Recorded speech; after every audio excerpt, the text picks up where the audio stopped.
16 करोड़ से ज्यादा ट्रांसफर कर लिए अलग अलग अकाउंट्स में। बैलेंस शीट का सही मिलान न होने पर बैंक कर्मचारियों के होश उड़ गए।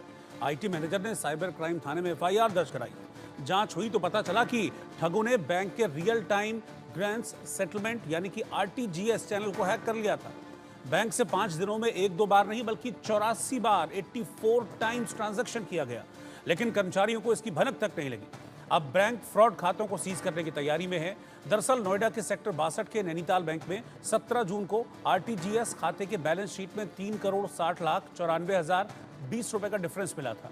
इसके बाद आरटीजीएस की टीम ने कोर बैंकिंग सिस्टम में लेन देन की जांच की तो सामने आया कि कोर बैंकिंग सिस्टम और एसएफएमएस में काफी खामियां हैं। आगे जब जांच हुई तो पता चला कि बैंक से 84 बार लेन देन में धोखाधड़ी हुई है। आरटीजीएस सिस्टम हैक कर 16 करोड़ 1,83,261 रुपए 84 अलग अलग अकाउंट्स में ट्रांसफर कर लिए गए और ये सभी ट्रांसफर 16 से 20 जून के बीच में किए गए।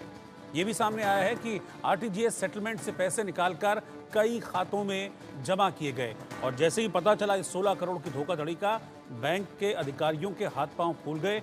इस पूरे फ्रॉड की जानकारी उन्होंने अब साइबर क्राइम थाने को दी है और ये पता लगाने की कोशिश अब साइबर क्राइम की टीम कर रही है कि आखिरकार इतने बड़े फ्रॉड के पीछे, 16 करोड़ के फ्रॉड के पीछे कौन है जिसने बैंक के आरटीजीएस सिस्टम को हैक कर लिया और फिर 16 करोड़ की राशि 16 से 20 जून के बीच 84 अलग अलग अकाउंट्स में ट्रांसफर कर दी। स्थित नैनीताल बैंक के IT manager mister Sumit Srivastava के द्वारा थाना साइबर नोएडा में एक तहरीर दी गई, जिसमें यह बताया गया कि दिनांक 16 से 20 के मध्य जून के मध्य एक किसी अज्ञात व्यक्ति के द्वारा इनके सर्वर को हैक करके और बैंक मैनेजर के लॉगिन पासवर्ड को हैक कर लिया और करीब 16.5 करोड़ रुपए विभिन्न खातों में ट्रांसफर कर दिए गए। प्रथम दृष्टया जांच से करीब 89 खाते प्रकाश में आए हैं, जिसके संबंध में एक विशेष टीम गठित करके जांच की जा रही है। निकट भविष्य में इसकी गिरफ्तारी भी की जाएगी और 16.5 करोड़ की रिकवरी भी। देश में लगातार साइबर अपराध के मामले बढ़ते जा रहे हैं। ऐसे में जो साइबर अपराधी हैं अलग अलग तरीके से लोगों को ठगने का काम कर रहे हैं।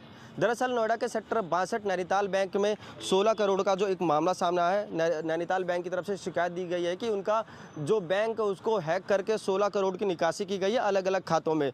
जून के महीने में 17 जून से लेकर जुलाई के महीने में तकरीबन 16 करोड़ के आसपास का जो अमाउंट है वो विड्रॉल किया है अलग अलग बैंक खातों में। नैनीताल के प्रबंधक द्वारा जो बैंक के प्रबंधक द्वारा उनके द्वारा साइबर थाना में शिकायत दी गई है।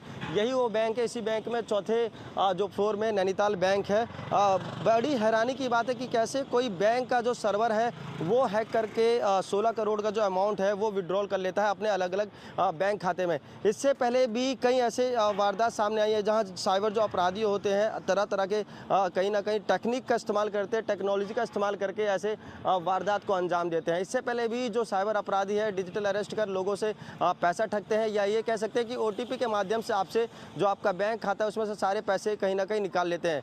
फिलहाल जो नोएडा की साइबर थाना पुलिस है वो पूछताछ कर रही है, जो तमाम एविडेंस है उस पर काम कर रही है और एक टीम बनाकर इसकी पूरी जांच कर रही है। अब देखना ये होगा कि इसके पीछे कौन है और किस राज्य में ये जो लोग बैठे होते हैं जो ऐसे वारदात को अंजाम देते हैं। इंडिया न्यूज़ से महेंद्र माही, नोएडा।